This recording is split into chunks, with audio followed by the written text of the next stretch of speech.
so much, Madam Chair, Stephanie, Excellencies, organizers of the event, distinguished guests, colleagues. It's a pleasure to be here. Stephanie actually stumbled on two identities thereby inadvertently.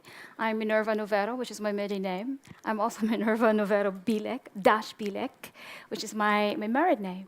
So when I was applying for a passport in my new home, the United States, I learned that certain agencies don't take hyphens.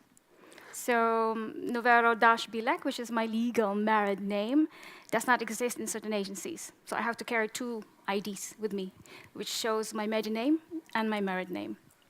So legal identity. First, let me go back to that because it's actually the anchor that we have here. E-identity, the development imperative to leave no one behind. So from the title itself, we can immediately appreciate that there's more to e-identity than just the application of smart technology or new technologies or ICTs in making identity real. So identity for all, 16.9, as Stephanie has noted. This is a huge debate going on now on what exactly that constitutes. Let's go back to before we go back to the principles, let's go through what I'm going to do in the next 15 minutes, and hopefully I keep to the time. Stephanie, you will, of course, signal me. Let's go over legal identity as a development imperative.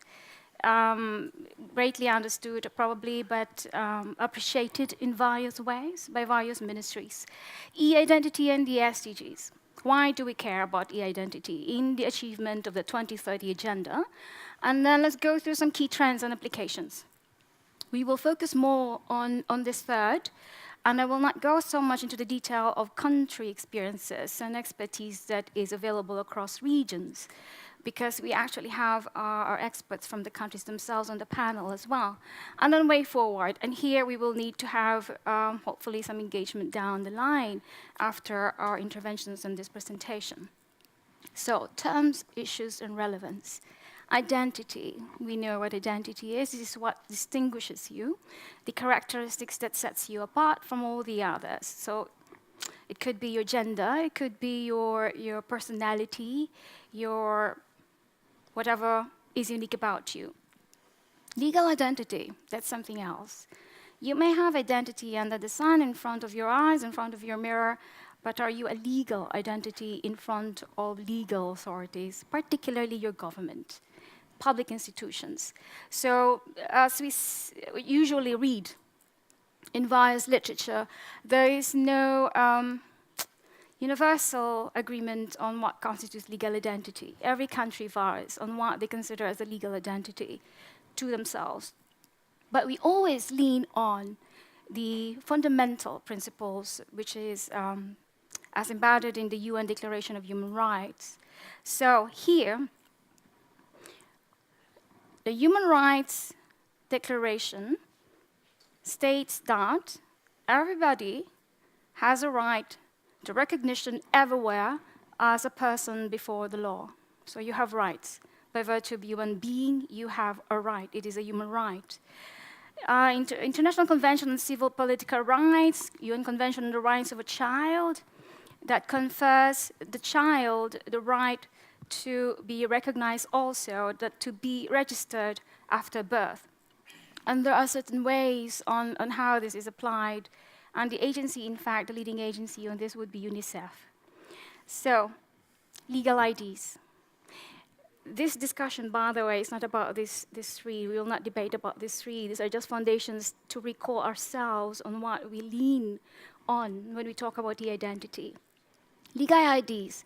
Once again, there's no uniform or universal definition of what constitutes as legal ID. You go from country to country, it differs. These are instruments, mechanisms, protocols, and standards on what you can present to an agency or an entity to prove who you are, who you say you are. So in certain countries, a national ID is legal identity. It would be legal for certain transactions, but not for others. DMV, in my case, in the US, It's constituted as a state ID. I can rent a car, I can drive a car, but it will not allow me to do certain things. Social Security ID, that's a different kind of ID as well. So, development imperative, why do we care in the development community, our community? This is familiar to all, but just to recall, in 2015, the member states of the UN agreed on a very transformative agenda, the 2030 Agenda for Sustainable Development. So, we had the 2015, the MDGs to be achieved by 2015. We achieved a lot, but not much. Come 2015, the successor to the MDGs is far more ambitious, from 8 goals to 17. 169 targets within the 17 goals. The 17 goals are supposed to leave no one behind. It's a principle that is at the heart of the 2030 Agenda. So when you go into goal 16, which is peace, justice, and strong institutions, we have 16.9, which is about ensuring identity for all, including birth registration. Why do we care? As Stephanie has said, this seems to be a minor target in itself. Of the 169, only one. And people might think that this doesn't concern them. This is, my agency doesn't have to be concerned about registering children after birth or immediately after birth. But from this flows all the rights that give you to obviously access services, access information, talk to the courts, lodge complaints, talk to your government, vote, get a loan, get financial assistance, get an education, have access to opportunities. So why goal 16? Why is it there?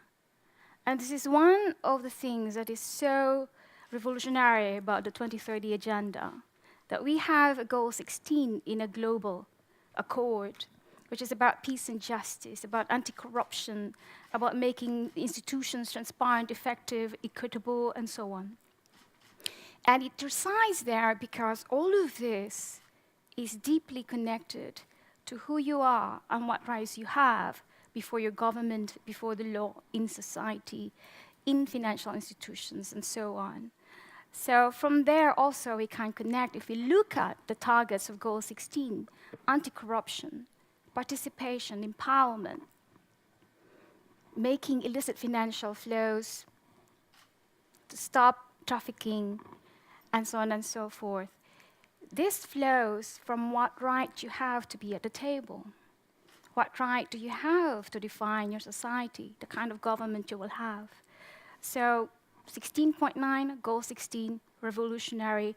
And with that, we can already start to think on how it can help achieve all the other SDGs. We always say that the entire 2030 Agenda is supposed to be indivisible, universal, applies to all countries. It's not just a set of goals that developing countries need to achieve. All countries are in this together, unlike the MDGs. And unlike the MDGs, we are now supposed to achieve this ambitious agenda in its entirety. So there's no cherry picking. There are experts in this room on e-identity, experts in this room in cybersecurity, e-governance, e-government. So you might automatically link yourself to a specific target in the 17 goals. But we are supposed to deliver on the entire set in its entirety, so no cherry picking. So 16.9, we might focus on it here, but it's very integrated and integral to what we need to do from now till 2030. The challenge is quite significant, in fact, very significant in many parts. There are identification gaps, not identity gaps, if I might underline, because as we said earlier, we will recall everybody has an identity, but is that recognized, is it legal, before especially government. So birth registration varies a great deal. You see the chart in front of us, and this is from UNICEF, which is our agency leading on this effort. So the difference across regions is quite significant. And from here, you can start already thinking about what could be going into what challenges these countries might be responding to when it comes to registering birth. How could that be so difficult? Registering birth. Well, in many cases, or in certain, the rural registration is quite low compared to the urban. And it doesn't take much imagination to understand some of the specifics and the implications. In the urban areas, many people are giving birth in hospitals, or the mechanisms are in place, automatic registration. In rural areas, that might be the case. Somebody might be born in rural areas and nobody will know about it until much later, especially the government in the capital. And in certain countries, there are certain laws that actually bear on when or how you can register your child. In certain countries, only fathers can register a child. Without a father, without recognition of a father, the child can't be registered. In certain countries, there are obstacles to, say, if you're not married, parentage is questionable. So there are certain things that are hindering what we might perceive as quite an easy process. In certain cases, the process can be difficult, inaccessible, and so on.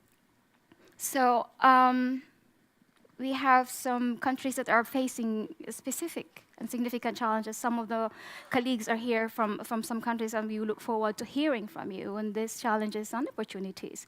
So e-identity and the SDGs. What are our perspectives on this? As I've already said, it's fundamental to the achievement of your right as a human being.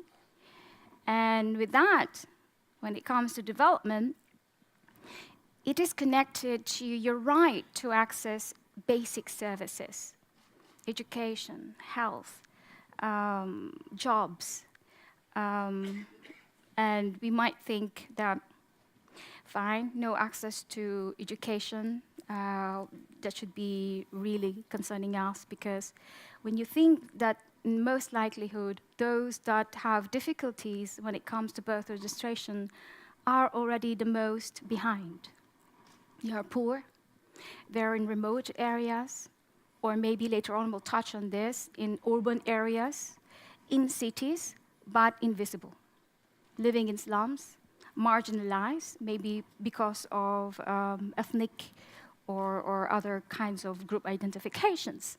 So when you consider that from the start, you have somebody who is not visible, invisible, unable to access, especially education.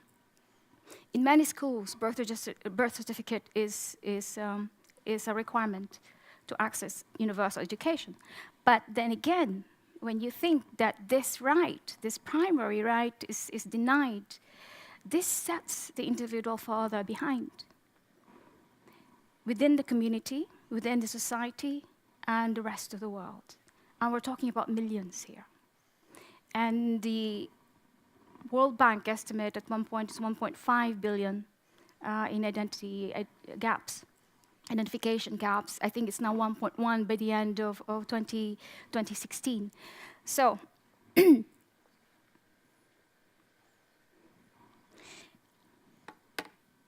I think a reference in the former slide, which I can't get to, that we have approaches now and examples of how we do e-identity.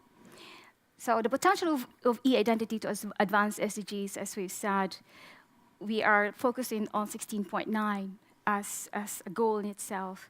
But from SDG 1 to SDG 17, anti-poverty, anywhere you see universal access, access to this, access to that, think right away of 16.9. How are you going to make sure that that access is real, that the access is possible, and that it's meaningful, and it can deliver all the benefits that you expect from that access? So EID, the use of ICTs in making this identity, legal identity, and legal IDs possible, Estonia stands as a model. I will not speak much on Estonia because we have Estonia. We will be speaking on that in a bit. And India, Kenya, Nigeria, I think the literature is full of the examples of this. And we have colleagues from these countries who will speak on these as well. But for discussion later on, please bear those countries in mind. Beyond technology, it's not just about ICTs and making identity possible. As we've said, it's a legal right. When we talk about exclusion, it's not just about ICTs. When we talk about recognition before the law, it's not just about ICTs, but ICTs can help a great deal in making legal identity and legal identification possible. So, as Stephanie has noted earlier, there is an effort spearheaded by the World Bank, the ID4D, in making sure that there is agreement and coherence in understanding, first of all, among the UN agencies on what we mean by e-identity. And they have developed, in the course of a few years, in lead up to the adoption of the 2030 Agenda in 2015, principles on identification. These are not rules, they're not binding, but they serve to guide, and you will see on the screen the agencies and the entities that have been involved in this process. So what do they entail? Three organizations or categorizations of the principles: inclusion, design, and governance. So the principles are there when it comes to inclusion. Universal coverage and accessibility obviously is key. What use is EID if it's not accessible to all? Obviously, when we talk about e-governance and e-government and so on and so forth, the principle of accessibility is built in, and universal access is built in, equitable access. So design, we talked about open source, we talked about proprietary software and so on and so forth, but there are other things as well that are technology-rooted, but not entirely. So that has something to be addressed when you come to design your e-identity efforts. Governance. Governance is a big part of all of this. Even we noted it earlier, technology is not neutral, but much of what we do, technology has a lot to do with how we govern our use or what we put it to use for when it comes to e-identity. Key trends. E-identity, achievement of the 2030 Agenda, it's very clear. We can't achieve, or we can't even mark or even progress on all the goals if we don't have this in place. So it's critical, it's fundamental. And key trends are unfolding at the moment that will have a bearing on our work in this area. And this is something that in wherever I go, I try to introduce because you know what you need to know when it comes to ICTs, e-governance and e-government. You are the experts in this room. In certain areas, your expertise is not widely understood in other areas, especially in an area like crisis response, urbanization. And let me touch on those two. Rapid urbanization. Why should we care about rapid urbanization in this theme? The UN projects that by 2050, a great deal of the population will be living in urban areas. And rapid urbanization will happen mainly in Africa and Asia. The countries or the regions where we now see significant challenges, including in identity. We have reached the threshold that we're not going to go back from in 2014. We are now mainly urban. So when you talk about e-identity, even for us in UNDP, the people that we serve, most of them will be living in cities. That changes a lot on the way we do things. Consider what's going on in cities at the moment, especially rapidly urbanizing. A lot of people come to the cities to seek jobs, opportunities. A lot of the refugees and the displaced come to the cities. They don't go to areas where there are no opportunities. So they attach a lot of benefits to coming to the cities. And municipal governments, local governments are currently under duress in responding to a lot of the stresses. So there are a lot of of areas that we need to think about when we talk about urbanization. And I was in Quito. I'm the focal point for urbanization in UNDP. And the new urban agenda was adopted in Quito in October. It was quite a revelation because a lot of the areas that are involved in urbanization, you would think that they would touch on this. They talked about slums, they talked about exclusion, they talked about who is not visible in a rapidly urbanizing global south. And there is no next step. How do we recognize those who are coming to the city, who we believe also have a right to the city? If we talk about city for all, what do we do about the invisible in the slums? Currently, in probably 1 billion around the world, and many of them in poor countries struggling already with development challenges. Migration and displacement, also going to cities. Countries that are close to conflict areas are bearing the burden of hosting refugees, the displaced. A lot of people are coming to Europe, but a great deal of the displaced are going to the likes like Uganda. Uganda in March 2017, I'm noting here that Lebanon hosted the largest number. That's still true. But in March 2017, this statistic changed. In 2017, in March this year, Uganda, if I'm not saying it correctly, hopefully colleagues from Uganda can share their insights on this, are hosting the largest number of refugees coming from South Sudan. And this is a country that has opened its doors, community that has opened its arms to people fleeing conflict and famine and so on. But these are countries, Uganda and the rest, they're already facing challenges of their own. So we had a talk earlier that governments are not doing this, not doing that, government not listening to the people. But we also have to wonder. We work a lot with governments. Governments are our partners. Wherever you go in the developing global south, governments are already experiencing a lot of stresses, responding to a lot of challenges. Responding to the 2030 agenda aspirations is not an easy task. So the role of Estonia, the model being called in Estonia, the e-governance academy and the expertise around this room, you are needed. You can have that expertise, the insights that developing countries and all countries for that matter can really lean on. So people at risk of being left behind. When we talk about de-identity, let's not think only of those who are in rural areas. Automatically, they come to mind when we talk about those who are left behind. Let us also start to think about how we can address the challenges unique to those who are being left behind right in our midst, in our cities, the invisible ones, those living in the slums. Do we even know how many they are, who they are? Do they have access to the things that they need to live a dignified life? And the migrants, the displaced, the refugees, they are also at risk of being left behind. In fact, they are already left behind. These are people who lost homes. In many cases, the refugees in Syria, for instance, in Jordan, left everything. Their identification card, their family books on which everything or every family member is listed. They don't have individual IDs, but they have a family book. You lose it, and you're basically at a loss on how to prove yourself as a refugee. And from there flows all the other things that can open up opportunities for you, already left behind and further at risk of being left behind. So e-identity can serve a great deal in responding to this goal of 16.9 and all the other goals. So way forward.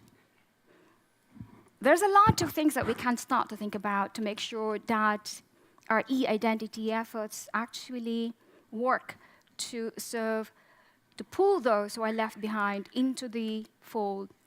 Governments need to really focus on how to be strategic about this. We are talking about especially millions of children who are not registered. These are your future youth. These are the future generation. So if you consign millions of people in illiteracy, in skills that are not up to par to compete in the global economy, then you are facing a generation that is quite in danger at the moment, and facing a future where you will have a generation that is not able to take the country forward to its goals of the 20 agenda aspirations or high income status.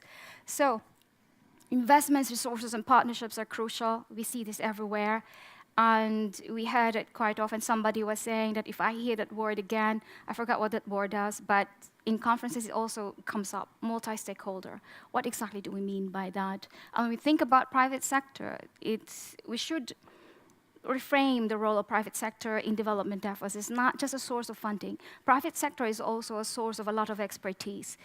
A lot of the ICT firms around here, you do the things we don't. We know development. We don't create the mobile phones. We don't create these ICT platforms. That's where you come in. And the experts in birth registration, the governments, the expertise in governance, we all need to work together, especially given the very ambitious 2030 agenda. We talked about interoperability, but one of the things that we would like to introduce here and to ask everybody to keep in mind is the interoperability of institutions as well. So we have a case of governments, of ministries, with systems that don't talk to each other. But take that offline. We also have ministries that don't talk to each other when it comes to policy and planning and implementation and monitoring and so on and so forth.